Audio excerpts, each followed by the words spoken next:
Today we're reading about complacency and as Bill sees it.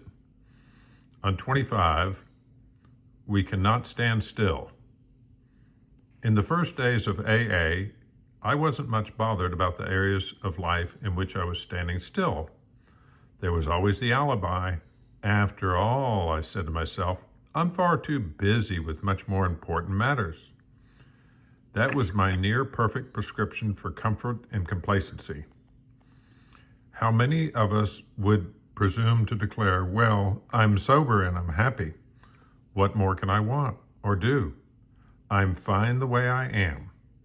We know that the pride of such self-satisfaction is an inevitable backside punctuated at some point by a very rude awakening. We have to grow or else deteriorate. For us, the status quo can only be for today, never for tomorrow. Change we must. We cannot stand still. Okay, Michael's on 9-4. Okay, I just went a little bit too far. Okay. In all our affairs. Yep. Page 94, in all our affairs. The chief purpose of AA is sobriety. You all realize that without sobriety, we have nothing. However, it is possible to expand the simple aim into a great deal of nonsense, so far as the individual member is concerned. Sometimes we hear him say, in effect, sobriety is my sole responsibility. After all, I'm a pretty fine chap, except for my drinking. Give me sobriety, and I've got it made. As long as our friend clings to this comfortable alibi, he will make so little progress with his real-life problems and responsibilities that he stands in a fair way to get drunk again. This is why AA's 12th step urges that we practice these principles in all our affairs. We are not living just to be sober. We are living to learn, to serve, and to love. All righty, 96. When defects are less than deadly, practically everybody wishes to be rid of his most glaring and destructive handicaps. No one wants to be so proud that he is scorned as a braggart, nor so greedy that he is labeled as a thief. No one wants to be angry enough to murder, lustful enough to rape, gluttonous enough to ruin his health. No one wants to be agonized by chronic envy or paralyzed by sloth. Of course, most human beings don't suffer these defects at these rock bottom levels, and we who have escaped such extremes are apt to congratulate ourselves. Yet can we? After all, hasn't it been self-interest that has enabled most of us to escape? Not much spiritual effort is involved in avoiding excesses which will bring us punishment anyway. But when we face up to the less violent aspects of these very same defects, where do we stand then? And where are we going? 9-9, I hope. The slipper needs understanding. Page 99. Slips can often be charged to rebellion. Some of us are more rebellious than others. Slips may be due to the illusion that one can be cured of alcoholism. Slips can also be charged to carelessness and complacency. Many of us fail to ride out these periods sober. Things go fine for 2 or 3 years, then the member is seen no more. Some of us suffer extreme guilt because of vices or practices we can't or won't let go of. Too little self-forgiveness and too little prayer. Well, this combination adds up to slips. And some of us are far more alcohol damaged than others. Still others encounter a series of calamities and cannot seem to find the spiritual resources to meet them. There are those of us who are physically ill. Others are subject to more or less continuous exhaustion, anxiety, and depression. These conditions often play a part in slips. Sometimes they are utterly controlling. All righty. Our next one is 133. Privileged people. Privileged people. I saw that I'd been living too much alone, too much aloof from my fellows, and too deaf to that voice within. Instead of seeing myself as a simple agent bearing the message of experience, I thought of myself as a founder of AA. How much better it would have been had I felt gratitude rather than self-satisfaction. Gratitude that I had once suffered the pain of alcoholism, gratitude with a miracle of recovery,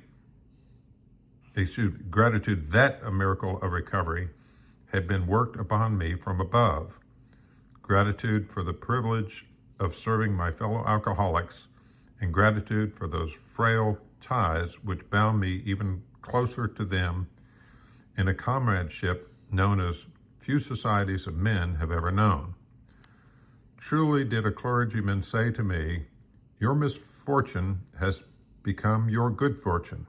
You AAs are a privileged people."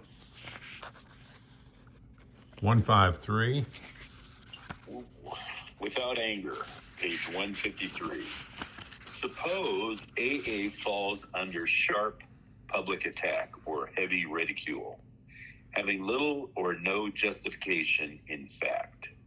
Our best defense in these situations would be no defense whatever, namely complete silence at the public level. If in good humor we let unreasonable critics alone, they are apt to subside the more quickly. If their attacks persist and it is plain they are misinformed, it may be wise to communicate with them privately in a temperate and informative way. If, however, a given criticism of AA is partly or wholly justified, it may be well to acknowledge this privately to the critics, together with our thanks. But under no conditions should we exhibit anger or any punitive intent. What we must recognize is that we exult in some of our defects. Self-righteous anger can be very enjoyable. In a perverse way, we can actually take satisfaction from the fact that many people annoy us. It brings a comfortable feeling of superiority. All righty. 159. Between the extremes. The real question is whether we can learn anything from our experiences upon which we may grow and help others to grow in the likeness and image of God. We know that if we rebel against doing that which is reasonably possible for us, then we will be penalized, and we will be equally penalized if we presume in ourselves a perfection that simply is not there. Apparently, the course of relative humility and progress will have to lie somewhere between these extremes. In our slow progress away from rebellion, true perfection is doubtless several millennia away. 193. 193. Oops, too far. The spiritual alibi, page 193. Our first attempts at inventories are apt to prove very unrealistic. I used to be a champ at unrealistic self-appraisal. On certain occasions, I wanted to look only at the part of my life which seemed good. Then I would greatly exaggerate whatever virtues I supposed I had attained. Next, I would congratulate myself on the grand job I was doing in AA. Naturally, this generated a terrible hankering for still more accomplishments and still more approval. I was falling straight back into the pattern of my drinking days. Here was the same old goals: power, fame, and applause. Besides, I had the best alibi known, the spiritual alibi. The fact that I really did have a spiritual objective made this utter nonsense seem perfectly right. All righty. 205. 205.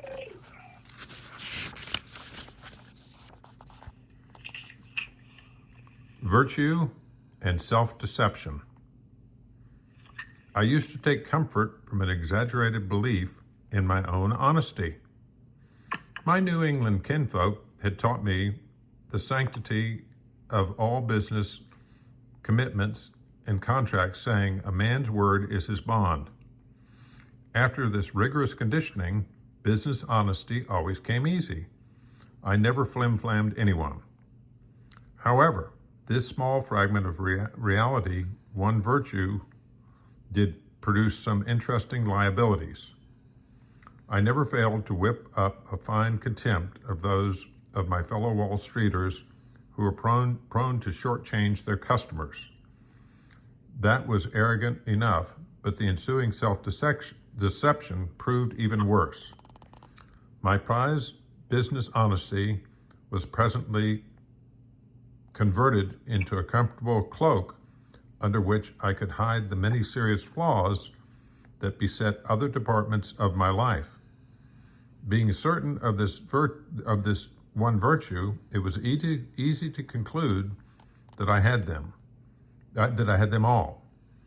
For years on end, this prevented me from taking a good look at myself. 207. Too far.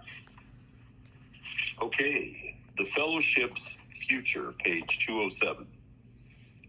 It seems proved that AA can stand on its own feet anywhere and under any conditions. It has outgrown any dependence it might once have had upon the personalities or efforts of a few of the older members like me. New, able, and vigorous people keep coming to the surface, turning up where they are needed. Besides, AA has reached enough spiritual maturity to know that its final dependence is upon God. Clearly, our first duty to AA's future is to maintain in full strength what we now have. Only the most vigilant caretaking can assure this. Never should we be lulled into complacent self-satisfaction by the wide acclaim and success that are everywhere ours. This is the subtle temptation which could render us stagnant today, perchance disintegrate us tomorrow. We have always rallied to meet and transcend failure and crisis. Problems have been our stimulants. How well, though, shall we be able to meet the problems of success? All righty. 226.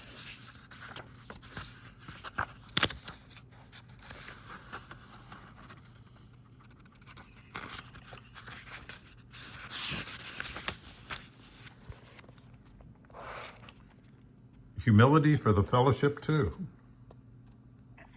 We of AA sometimes brag of the virtues of our fellowship. Let us remember that few of these are actually earned virtues. We were forced into them to begin with by the cruel lash of alcoholism. We finally adopted them not because we wished to, because we had to. Then as time confirmed the seemingly rightness of our basic principles, we began to conform because it was right to do so. Some of us, notably myself, conformed even then with reluctance. But at last we came to a point where we stood willing to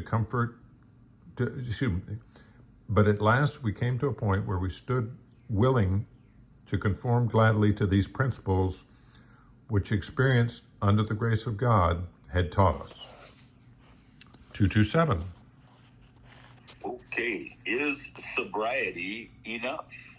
Page 227. The alcoholic is like a tornado, roaring his way through the lives of others. Hearts are broken, sweet relationships are dead, affections have been uprooted, selfish, and inconsiderate habits have kept the home in turmoil. We feel a man is unthinking when he says that sobriety is enough. He is like the farmer who came up out of his cyclone cellar to find his home ruined. To his wife, he remarked, "Don't see anything the matter here, Ma. Ain't it grand the wind stopped blowing?" We ask ourselves what we mean when we say that we have harmed other people. What kinds of harm do people do one another anyway? To define the word harm in a practical way, we might call it the result of instincts in collision, which cause physical, mental, emotional, or spiritual damage to those about us. All righty. 258. 5-8.